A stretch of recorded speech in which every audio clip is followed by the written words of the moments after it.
Bonjour et bienvenue. Cette quête de paix intérieure, de clarté, on la ressent tous, non? Et si, justement, des réponses se trouvaient dans des sagesses très anciennes. Oui, c'est une idée fascinante. Des clés pour aujourd'hui cachées dans le passé. Exactement.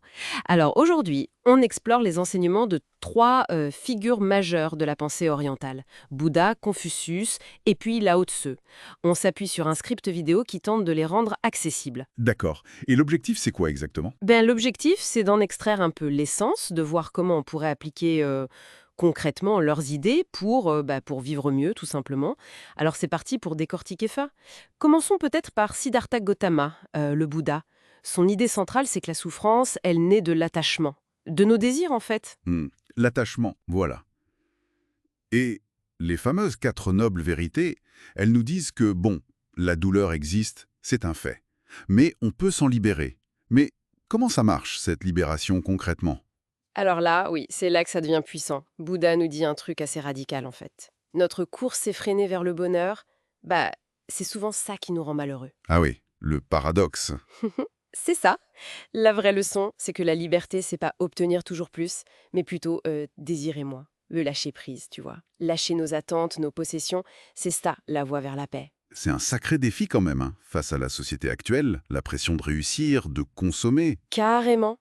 Mais l'idée, c'est que la sérénité, elle est déjà en nous. Pas besoin de lâcher ou de l'accumuler à l'extérieur. Elle est là, à l'intérieur. D'accord. Et comment on cultive ce lâcher-prise alors? La source propose des pistes. Oui, des pratiques comme la méditation de pleine conscience, par exemple.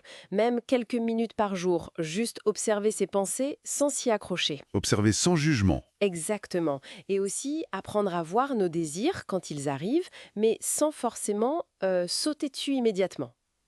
Juste les observer.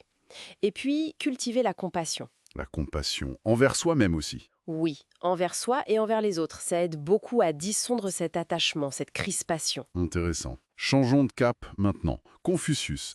Pour lui, l'important c'était plutôt l'harmonie sociale, c'est ça? Basé sur la vertu, la responsabilité. Tout à fait.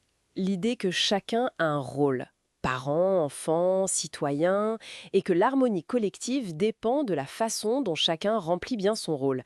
Mais c'est pas juste une question de façade, de politesse, j'imagine. Non, non, pas du tout.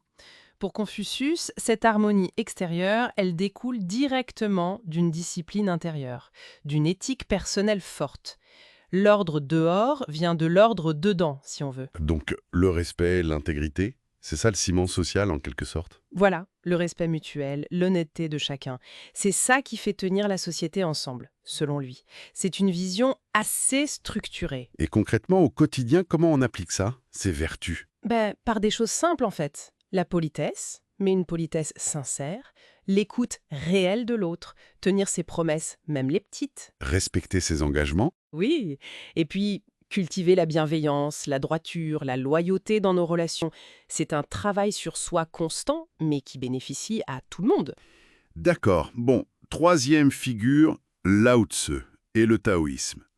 Là, on parle du Tao, le grand flux naturel de la vie. C'est ça. Le Tao, c'est un peu le principe fondamental, l'ordre naturel de l'univers. Et Lao Tse nous invite à vivre en harmonie avec ce flux. Grâce au Wu Wei, le fameux non-agir. Alors ça demande d'explication, ça sonne un peu passif, non? Oui, ça peut prêter à confusion, mais attention, le Wu Wei, c'est pas du tout l'inaction ou la paresse. C'est plutôt l'art d'agir en accord avec le courant naturel, sans forcer. Comme l'eau qui contourne une pierre. Exactement, c'est cette image, agir sans résistance inutile. La leçon clé, c'est que moins on lutte contre le courant de la vie, plus on trouve de fluidité, de facilité, et donc de paix. C'est à l'opposé de notre tendance à vouloir tout contrôler, tout maîtriser. Totalement. C'est accepter qu'on ne contrôle pas tout. Et que c'est OK, c'est même libérateur en fait. Et pour mettre ça en pratique, des idées? Déjà, essayer d'observer un peu plus avant de réagir à chaud. Laisser parfois les choses suivre leur cours naturel, sans intervenir à tout prix. Lâcher un peu la bride. Voilà. Et peut-être faire un peu plus confiance à son intuition pour les petites décisions, celles qui semblent justes naturellement, sans trop intellectualiser. Bon, alors si on essaye de synthétiser tout ça, on a trois maîtres, trois approches un peu différentes. Bouddha est le détachement intérieur. Oui. Confucius est l'éthique pour l'harmonie sociale. Mhm. Et Lao Tse avec la fluidité, l'acceptation du flux naturel. Mais il y a un fil rouge, non? Ah oui, clairement. Le fil rouge, c'est que la transformation, le vrai changement, ça commence toujours à l'intérieur de soi, que ce soit par la méditation, la vertu ou l'action juste. Et c'est fou de voir comme ces enseignements, qui ont des milliers d'années. Hmm, Reste pertinent. Exactement.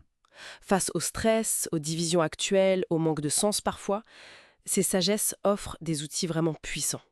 Pour une vie plus consciente, plus paisible, plus alignée, ici et maintenant. Leur pertinence est intacte. Tout à fait. Alors, pour conclure, peut-être une petite question à laisser mûrir.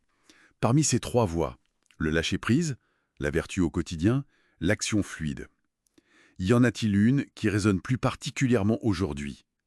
Quelle petite graine de sagesse on pourrait choisir de faire germer